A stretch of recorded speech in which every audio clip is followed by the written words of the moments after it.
Implied volatility, or IV, refers to the expected potential movement of a stock's price. In previous sections, we talked about a market opinion of where a stock might go. Implied volatility is exactly that. Implied volatility is imperfect information that is derived from option prices in the underlying market. When people are buying options, which drives up their prices, implied volatility increases. When they're selling options, which drives down prices, implied volatility decreases. IV is presented on an annual one standard deviation basis. This sounds complicated, but all this means is that based on the option prices, the stock has a 68.2% chance of landing within the range IV is presenting. IV is known as a fear gauge because when IV increases, that generally indicates uncertainty in the market, where investors are buying options to speculate or hedge their long or short stock positions. If we see that a stock has a high IV, that usually means option prices are trading at a higher premium than they normally would, and we should not be surprised by big moves in the stock price. Conversely, if we see a stock that has a low IV, that usually means option prices are trading at a lower premium than they normally would, and we would not be surprised by a lack of movement. An IV of 20% is pretty mediocre, even though the option prices are projecting a 40-point window over the course of a year.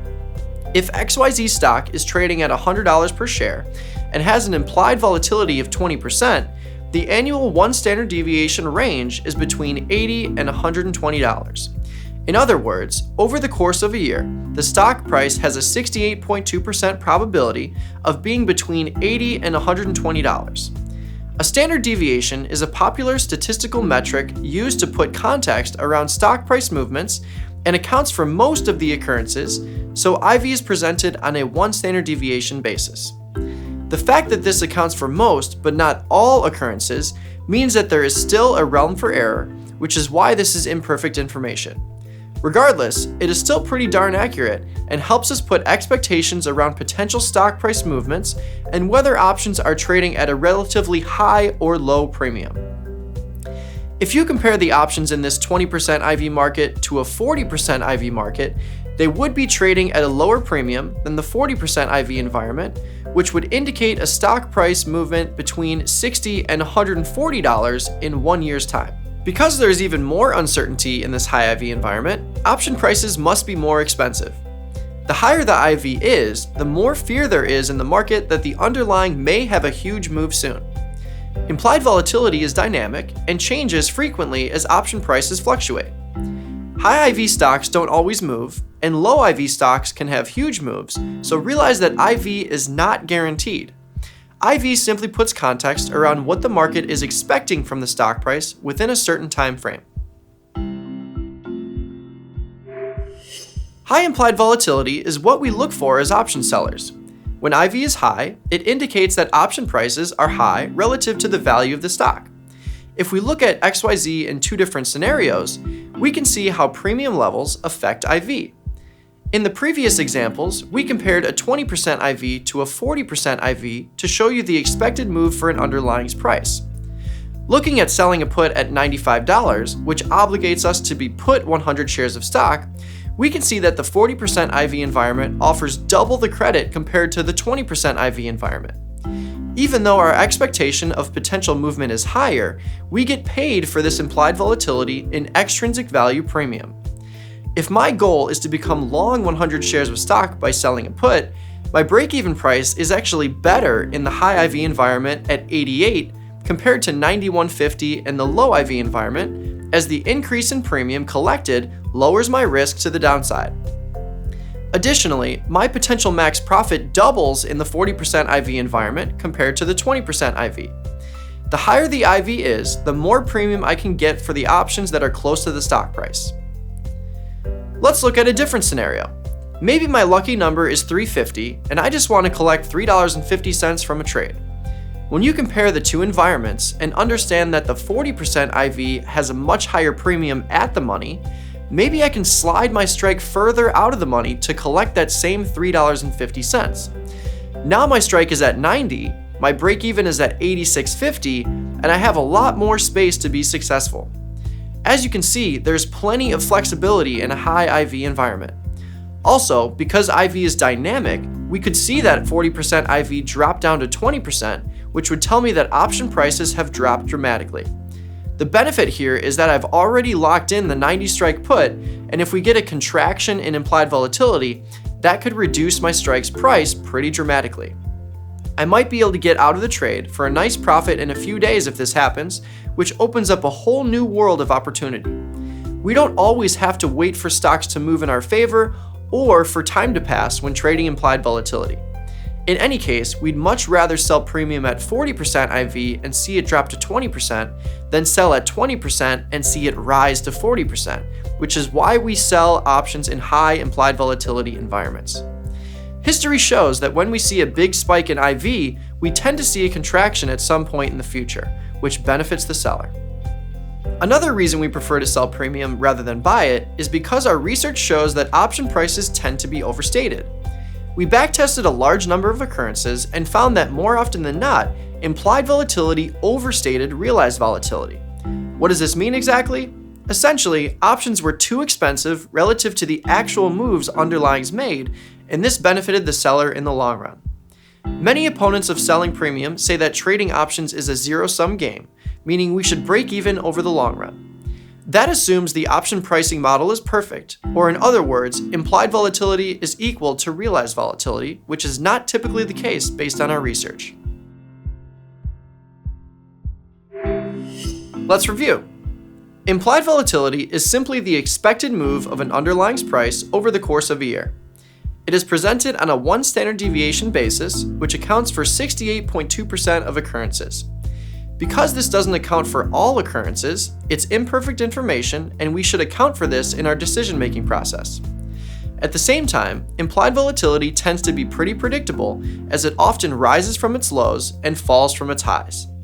Implied volatility is derived from option prices, and if we compare two underlyings with the same stock price and see different premiums in the same expiration cycle, that must mean they have different implied volatility percentages as well.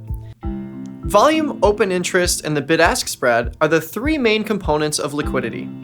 The bid-ask spread is the front-facing liquidity indicator, where volume and open interest are generally working in the background to put context around the bid-ask spread we may be looking at. Volume represents the daily number of options or stock shares traded in an underlying. Options are much more diverse as there are many different expirations and strike prices. Stock volume is pretty straightforward as it simply represents the number of shares traded that day. The higher the volume, the more frequently that option or stock is being traded.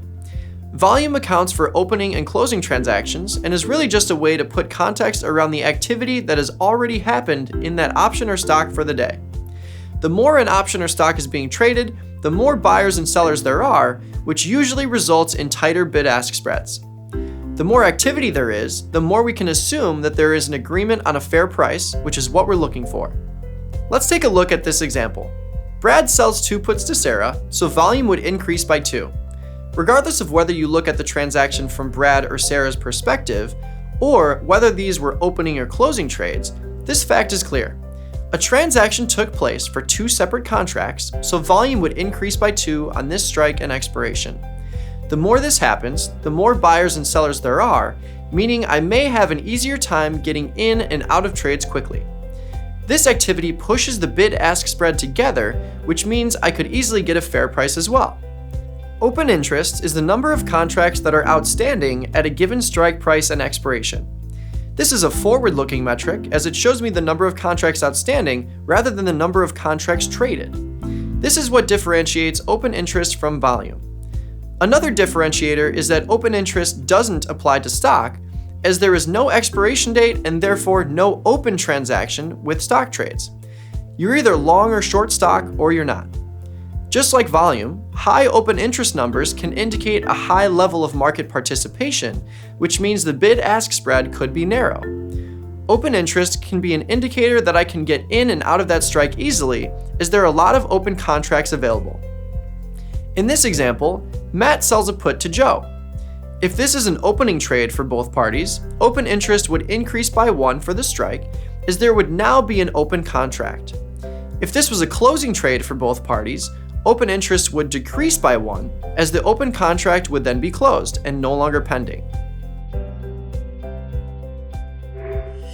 It's important to remember that we're not dealing with the actual counterparty when we're trading stock and options. Activity is facilitated by a market maker, so I can never know whether my counterparty is opening or closing a trade, or whether they have a complex strategy or a single option. This is why we don't get too caught up with what's actually happening with the transactions. That's the market maker's job. We just look at the number provided for both open interest and volume and make our decision to trade or not trade from there. Just like the bid-ask spread, we stick to liquid markets when trading stock and options. For volume, this usually means we're trading strikes that have over 1,000 contracts traded that day. We can make exceptions to this, but the more volume there is, the better we feel about the liquidity of the strike. If we have two strikes that are next to each other, and one has 1,000 volume, but the other only has 20, we may choose the more liquid strike. The same approach applies to open interest. We like to trade strikes that have over 1,000 contracts of open interest. We can also make exceptions to this, but it could lead to illiquid trades and a tough time getting in and out of trades for a fair price. Since volume just tells us how many transactions took place that day, open interest could be a better indicator of future liquidity. The more open contracts there are, the better indication I have that the market is liquid and I could be the counterparty for those contracts on opening or closing trades. Let's review. Volume is a historical metric that shows us how many shares or options traded that day. It gives us an indication of activity for the day.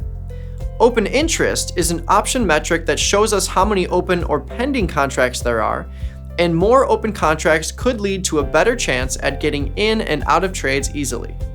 The higher number we see for volume and open interest, the more narrow the bid-ask spread could be, which is key in finding the fair value for an options price and getting in and out with minimum slippage.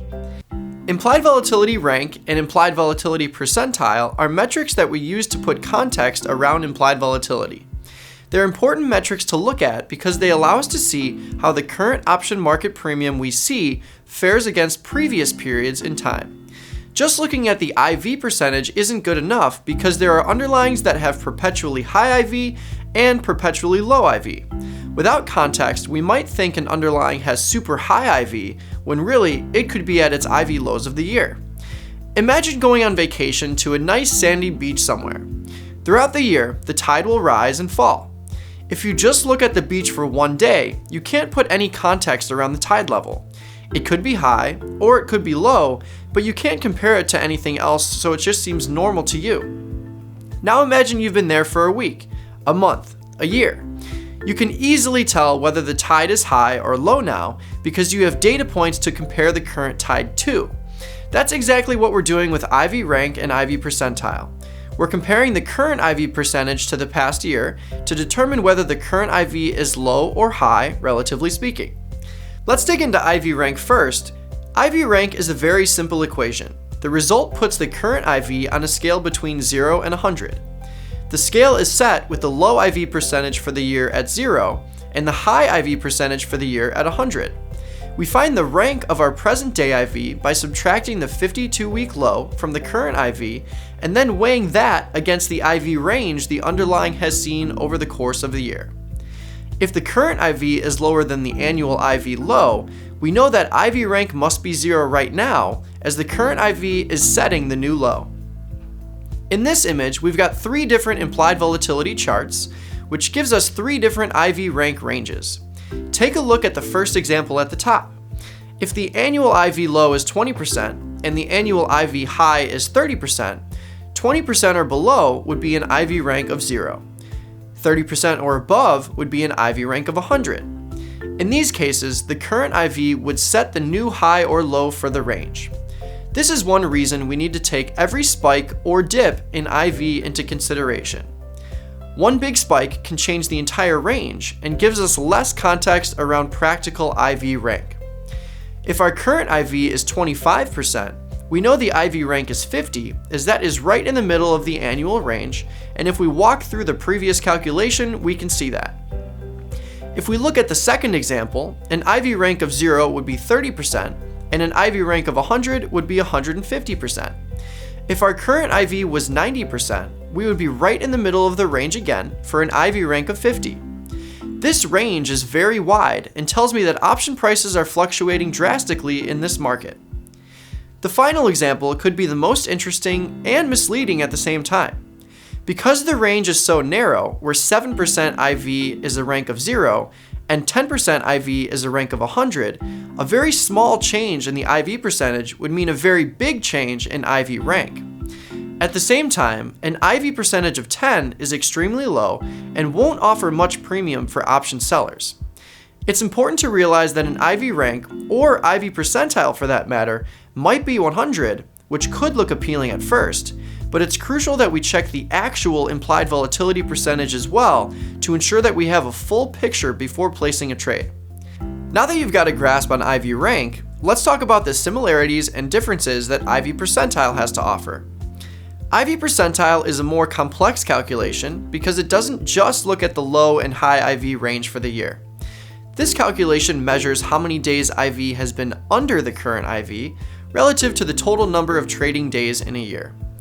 This gives us an idea of how extreme the current IV is. The more days under the current IV, the higher the percentile we'll see. The main knock on IV rank is that one-day spikes or troughs in IV will swing the IV rank range and therefore change the sensitivity of IV rank within that range. Because of this, single-day IV swings can have much more of an impact on IV rank compared to IV percentile. IV percentile gives every trading day an equal weight, which smooths out the calculation. Because the calculation is based on days below rather than absolute IV values, a huge spike in IV would just be a small blip on the IV percentile calculation. Because of this, single-day IV swings can have much more of an impact on IV rank compared to IV percentile. At tastylive, we sell option premium when it's high and typically stay away from it when it's low. We like to compare implied volatility to a balloon for option prices. When IV is high, option prices are high relatively speaking. When IV is low, option prices are low relatively speaking. The higher the IV gets, the closer we get to 100 with IV rank. The lower IV gets, the closer we'll get to 0 with IV rank. Typically, we like to sell premium when IV rank is over 50. The higher the rank is, the higher the implied volatility is relative to itself over the course of a year. This could lead to a premium selling opportunity, or potentially getting into a long or short stock position using short options at a great cost basis. IV rank under 50 usually indicates that premium is relatively cheap, and we could wait for a better opportunity to sell options or deploy a strategy that benefits from an increase in IV. IV percentile can be used as well, but it's important to stick to one or the other. If we switch from IV rank to IV percentile consistently, it makes it harder for us to see the tide of implied volatility and how it changes. Regardless, remember that we still need to check the actual implied volatility of an underlying. An IV rank of 100 in a 150% IV environment is going to offer options packed full of extrinsic value. On the flip side, an IV rank of 100 in a 10% IV environment is not going to offer much premium at all. This is why we check IV rank first, but look at the raw IV percentage to determine whether the potential opportunity for selling premium is there or not. Let's review.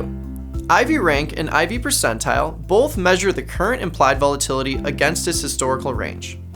This helps us put context around the current IV we're looking at, which helps us make trading decisions. IV rank is a simple calculation and is ultimately a range-bound ranking system. IV percentile is a weighted calculation, and results are much more smooth because of that. Just because IV rank or IV percentile is high doesn't mean extrinsic value is high. It's important to remember that these are just contextual tools, and we need to check the actual implied volatility of an underlying to get the full scope of option premium and whether or not it's worth trading.